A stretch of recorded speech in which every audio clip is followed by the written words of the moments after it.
Alright guys, I'm going to just walk you guys through my process of how I decide how to make a challenge lock. So I won't show you how I make the security pins or things like that. I think there are enough YouTube videos up that show that.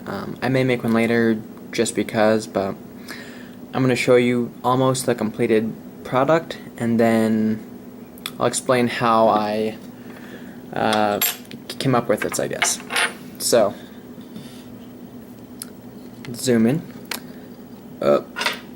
So up here we have what was originally with the lock. So all the springs were the same, driver pins were normal, nothing too fancy, and then I put serrations on the key pins 2, 3, 4, and 5.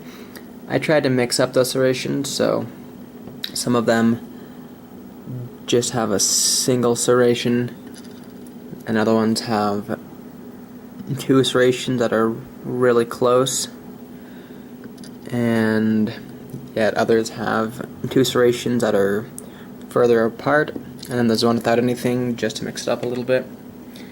And then for the drivers, actually here's where I'll show you why I chose these. So I'm going to put in all of our key pins. Zoom out a bit. Now I talked about this a little bit in one of my previous videos, but when I make challenge locks, I don't just, well, not anymore, I used to, but I don't just put whatever I want. Kind of, I make sure to look and see if it makes sense. So here's a serrated driver pin. It's serrated all the way up, as you can see. So I think it's a pretty nice security pin. I feel like it should be pretty effective in a lock. And looking here, we can see that we have some high ones and some low ones. So these ones you hardly have to lift. These ones you have to lift a lot. Now if I were to put this serrated pin in one of the, and match it up with one of the longer key pins, excuse me, then all that hard work would be wasted, and I'd only use like 2 serrations. So that wouldn't make any sense. But now on the other hand, if I use something like this, now I just made this with a round file, so it's not a clean edge for that false set, but it should be round and kind of mushy. And then I put a fine serration at the very tip. If I use that for these short ones, you can see that now is in play. So they'll get a false set from that, and then they should get 1 click at the end. And then for the other long key pin, I just made a homemade T-pin, which for this one does not really matter how long you make it, anything like that, but this is enough so that it'll be flopping around. So I'm going to load up all of these, all the short ones at least. The longer ones are probably going to fall out. So I showed you what the longer ones were like. Now with the short ones, you can see that for this one, all the modifications are below. And that tells me that these will all come into play. With this next one, I was having a little bit too much fun, and there's some serrations that won't actually happen, that won't affect the lock at all, but that's okay, because you have all of these other serrations. And then for the 5th one, there's nothing above here because I don't feel like this will affect it, but everything underneath, whoop, where'd that go? I made some, what I believe are very fine serrations. So those should be pretty sharp, and all of those will affect the lock. So that is how I decide what to put in what slot. Here, I'll just get these out really quickly. Now, how I choose what lock that I use. I'm sure we all know this, but it's preferable, because it makes it harder, to have a key that has lots of highs and lows. This is the one that I settled on. It's not the hardest in the world, but it should be somewhat challenging. Now, this is an SE8, so it's a 5-pin key. This core, though, has 6, so this could take an SE9 key. But I decided not to load up a 6th one because I went through the key pins that I had to try and find if there's one the right length. This was the closest one. You can see that it's not flush. I'll get another one for you so you can see. I'm on camera. So you can see which one's flush and which one isn't. Now I could, I have to move these, they're messing up with the autofocus. They're messing up the autofocus. I could try to use that, but I'm afraid that it would make the key not work. And I've actually made a few challenge locks where I've done things like that, where I try to change what key pins are in it, or I'll add a 6th one, and sometimes the lock no longer works, and that's no fun. Then you have to disassemble it or ruin it or send it to someone else who can hopefully open it. So that's how I choose what lock I use, what I put in what slot. As for the springs, I have a lot of springs just from older challenge locks I've assembled, things like that, so I just kind of try to mix it up.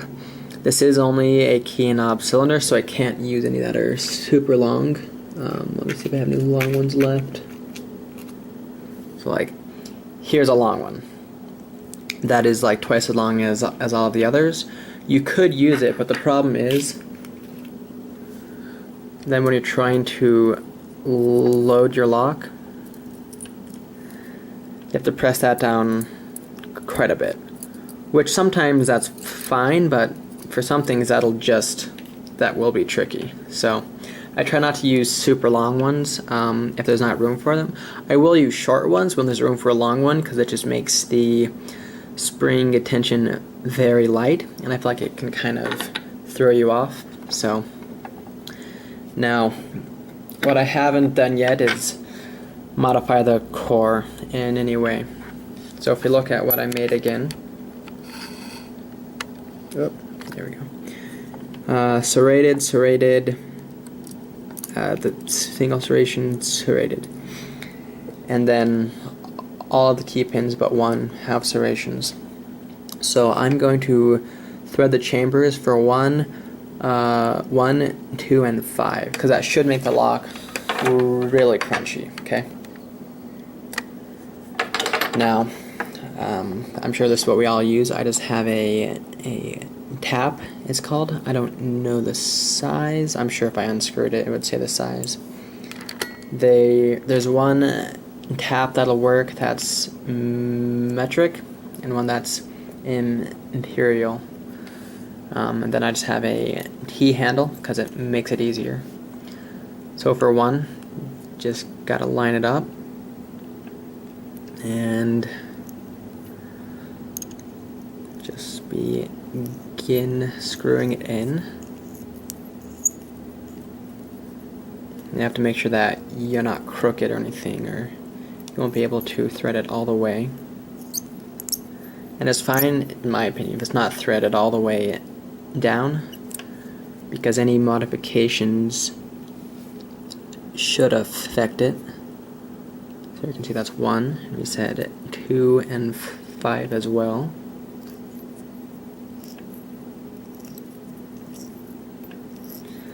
So for the second one, I can tell that I lined it up closer to center. Well, I say that, but that's really crooked, but because initially when I was screwing it in, it was a lot easier.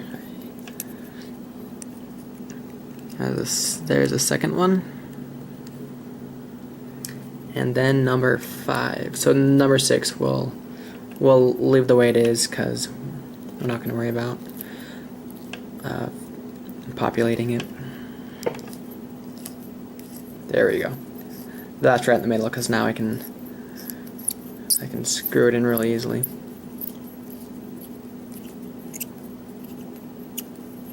All right. So now we have all those serrations, which should hopefully make this lock harder. So you put that in. Sorry guys, this autofocus is all over the place.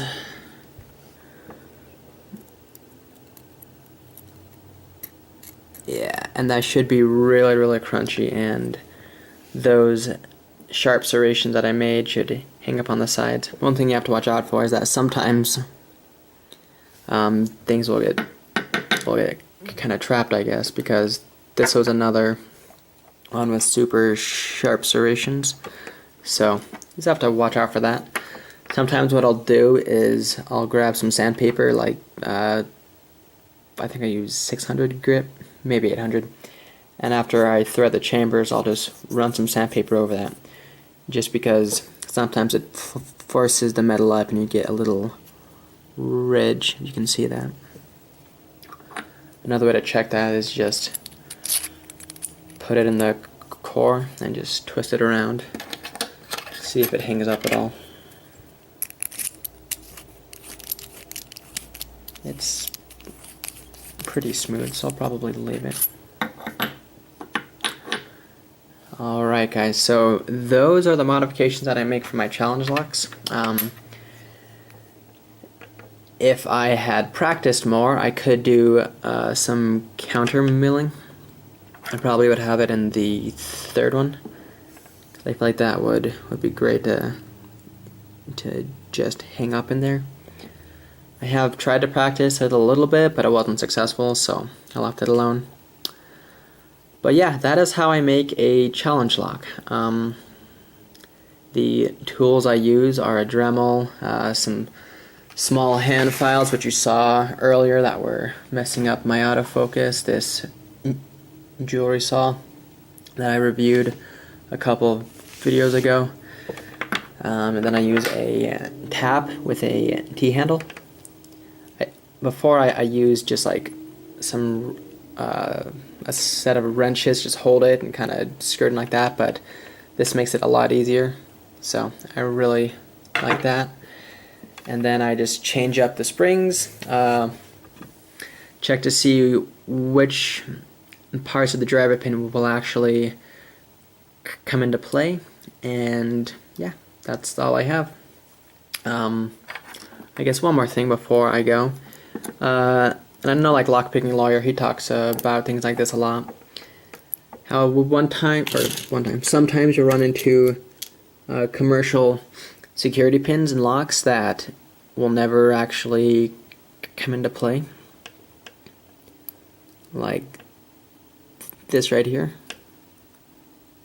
So although that's wobbling, it's actually not in there enough for you to get a false set, because if you put any driver in there, it would wobble like that. So sometimes you'll see really well-made locks other than that, but there just wasn't a lot of planning with what security pins went in which chamber, because this should make the lock harder, but really you wouldn't even know that it had a security pin if you were to open it and it was in that configuration. Well, anyway guys, that's just hopefully a quick video. I'm actually not sure how long this is. It's probably not that quick anymore, but that's just a video, we'll say, about how I make my challenge locks, how I choose what to modify. I know some people, they'll do kind of like what I did here, where they'll modify, every little section of a driver pin, and that's totally fine. There's nothing wrong with that, but I feel like a lot of those modifications won't actually affect how the lock picks. Well, anyway, that's all I have for you. If you have any questions, leave them below. If you liked what you saw, please subscribe. If you guys have any tips or tricks that you use to make challenge locks, please let me know. I have a lot that I can learn, and I'm always willing to learn from others. Thank you very much for watching.